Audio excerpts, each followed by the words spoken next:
Nacho, Nacho Man, yeah. I got to be a Nacho Man, got to be a Nacho Man. I got to be a Nacho Man. Welcome, Vault Dwellers. My name is Nacho Bidness, and we are back again today to continue my series called Is It Worth It? We're taking a look at some of the most expensive items in the game and asking the question, is it worth it to go after those items in terms of caps required to spend to obtain them or for time required in quests to obtain them. Last video in this series was mutation serums. Today we are going to talk about power armor mod plans. We're going to primarily restrict our discussion today to the X01 power armor because that is primarily the power armor of choice for most high-level players. Reason being that everybody gains the ability to make their own X01 armor as part of the main story quest, and it's high durability, it's good protection, and it is fairly cheap to maintain compared to other less expensive or lower level armor sets. That said, it is very difficult and expensive to modify the X01 armor, and so I think it is worthwhile to discuss that armor in particular. Now, the game provides us with an interesting choice because modifications for the X01 can be obtained from the vendor here at the White Springs Bunker in the command center. It is a random chance for any particular mod to drop, and some mods are extremely rare. I feel very lucky that only after about an hour of server hopping that I happened to come across an X01 jetpack as an example for this video. And we also have a couple of other interesting modifications here to look at. We've got the explosive vent for 280 caps, the Vault Boy headlamp for 326 caps, and the jetpack at 420 caps. So let's keep those numbers in mind, 280, 326, and 420, and go take a look at how much it costs to buy the plans for those mods.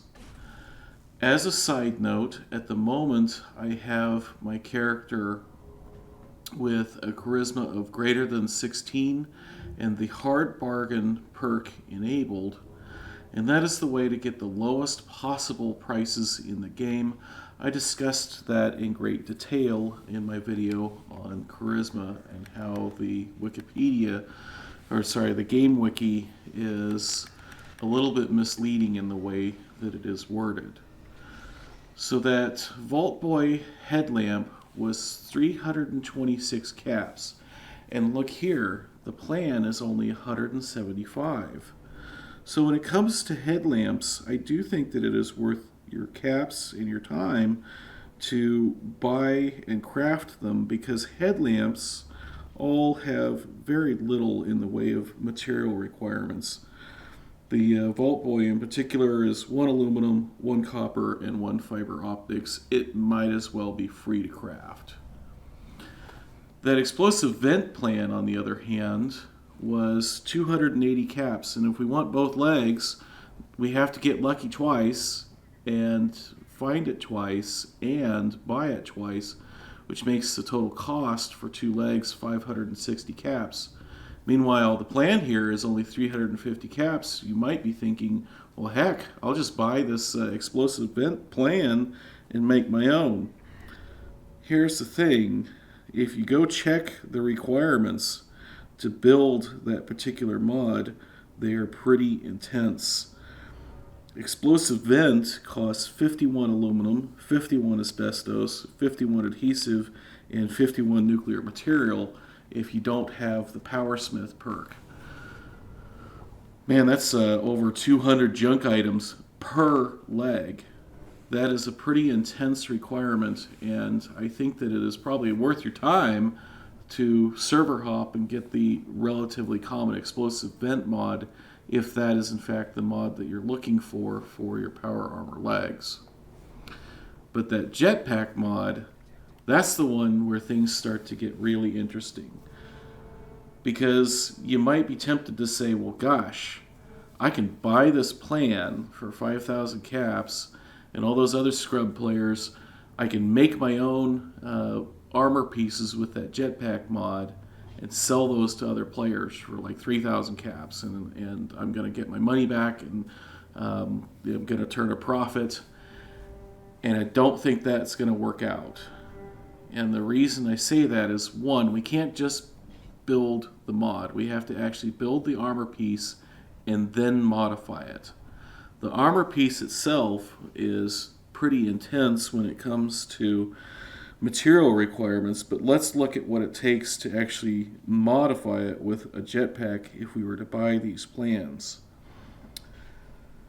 It takes 55 aluminum, 55 asbestos, 55 adhesive, 55 nuclear material, 5 cobalt flux, 5 pure violet flux, and a partridge in a freaking pear tree. I mean, who has the time to go get that much material gathered up to make multiple copies of this jetpack mod?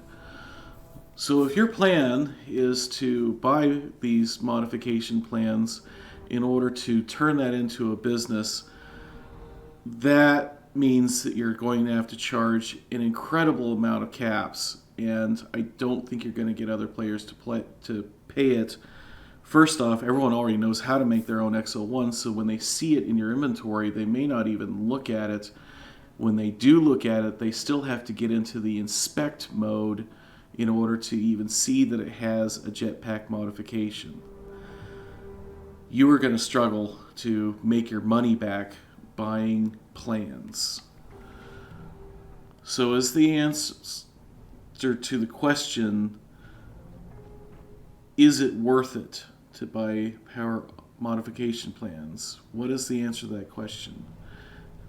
In my mind, the answer is no. Across the board, with the lone exception of headlamps. It's okay to buy headlamp plans because they're cheap. They're actually cheaper than buying the actual headlamp modification, and they're easy to build. For everything else, because they are so hard to craft and require so many materials, I think that you're probably better off buying the modification that you want and just keep server hopping until you find the mod that you are looking for. I will qualify that answer and say that if you